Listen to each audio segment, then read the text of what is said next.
Welcome to இந்த house. இன்றைக்கி hotel டேஸ்ட்லேயும் பார்க்க ஹோட்டலில் வாங்கின மாதிரியும் நீங்கள் மஷ்ரூம் மசாலா செய்யணும்னா இந்த ரெசிபியை பாருங்கள். இது ரொம்ப டேஸ்ட்டாகவும் அதே நேரம் ஹோட்டலில் வாங்கின லுக்காகவும் இருக்கும். நான் இதுக்கு மசாலாலாம் கொஞ்சம் டிஃப்ரெண்ட்டாகவும் போட்டிருக்கேன் பாருங்கள். இதுக்கு மிக்சி ஜாரில் ஒரு சின்ன துண்டு இஞ்சி, ஒரு 5 பூண்டு, முந்திரி பருப்பு ஒரு 8லேருந்து 10, பாதாமை ஊற வச்சு தோல் உரித்து ஒரு 4, தக்காளி 2 கட் பண்ணி சேர்த்துருக்கேன். இது எல்லாத்தையும் மிக்சியில் ஒரு பேஸ்ட்டாக நல்லா அரைச்சி எடுத்துக்கிடணுங்க. மைய அரைச்சி இது மாதிரி எடுத்துக்கோங்க. பாதாம் பருப்பை ஊற போட்டு ஏன் சேர்த்தோம்னா அதோட டேஸ்ட்டு ரொம்ப நல்லா இருக்குங்க.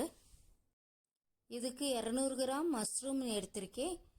அதை க்ளீன் பண்ணுறதுக்கு மைதா மாவு 1 ஸ்பூன் போட்டு தண்ணியில் நல்லா அந்த கருப்பாக இருக்கிறதெல்லாம் போகிற மாதிரி அலசிக்கிடணுங்க. கொஞ்சம் நேரம் ஊற போட்டு அலசினோம்னா அது நல்லா நிறம் கொடுத்துருங்க. அடுப்பில் குக்கரை வச்சு 1 ஸ்பூன் வெண்ணெயை சேர்த்துக்கிடணும். வெண்ணெய் ரேசை உருகிறதுக்குள்ளே மஷ்ரூமை சேர்த்து கொஞ்சம் நல்லா வதக்கணுங்க. மஷ்ரூமை பட்டரில் வதக்கினோம்னா அதோட வாசமும் டேஸ்ட்டும் நல்லாயிருக்கும்.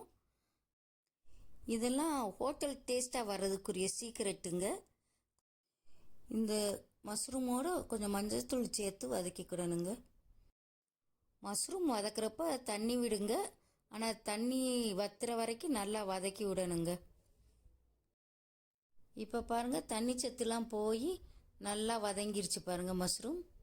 இப்போ வாசமே பார்த்திங்கன்னா ரொம்ப நல்லாயிருக்கும். இப்போ இதை ஒரு பிளேட்டுக்கு மாற்றிக்கலாங்க. இப்போ அடுப்பில் குக்கரை வச்சு 2 ஸ்பூன் எண்ணெய் ஊற்றிக்கிடணுங்க.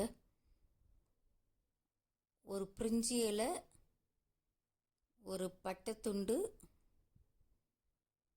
2 கிராம்பு, ஒரு ஏலக்காய் சேர்த்து வதக்கிக்கிடணுங்க. 2 வெங்காயம் பொடியை நறுக்கி வச்சுருக்கேங்க, அதையும் இதோடு சேர்த்து வதக்கிக்கிடணும். வெங்காயத்தை கண்ணாடி பதம் வர்ற அளவுக்கு வதக்கினா போதுங்க. அதோட ஒரு ஸ்பூன் மல்லித்தூள், ஒரு ஸ்பூன் சீரகத்தூள், கரம் மசாலா ஒரு 1/2 spoon, 1 spoon red chilli powder, 1 spoon Kashmiri chilli powder, இதெல்லாம் சேர்த்து நல்லா வதக்கிக்கிடணுங்க. அந்த வெங்காயத்தோட இந்த மசாலாவை பச்சை வாசனை போகிற வரையும் வதக்கிக்கிடணும். இப்போ நம்ம அரைச்சி வச்சிருக்கிற பேஸ்ட் எடுத்து இதில் கலந்துக்கிடணுங்க. இந்த மசாலா பேஸ்ட்டும் பச்சை வாசனை போகிற வரைக்கும் வதக்கணுங்க. நல்லா எண்ணெய் பிரிகிற வரை வதக்கணும்.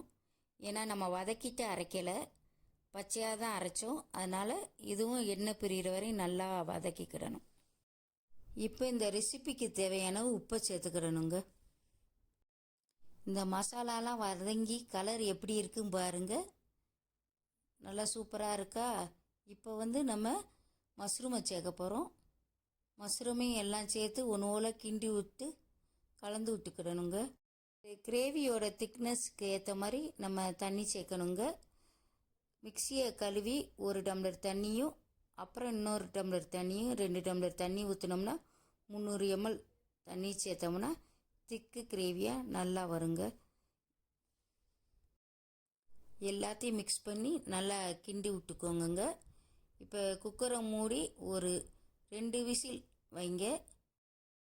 இந்த ரெசிபிங்க சப்பாத்தி, பூரி, நான், தோசை எல்லாத்துக்கும் சைடிஷாக ரொம்ப நல்லா இருக்குங்க.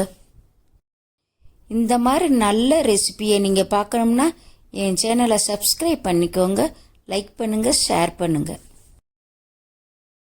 இந்த கிரேவியோட டேஸ்ட்டையும் மணத்தையும் கூட்டுறதுக்கு கஸ்தூரி மேத்தியை க்ரஷ் பண்ணி சேர்த்துக்கிட்டேங்க.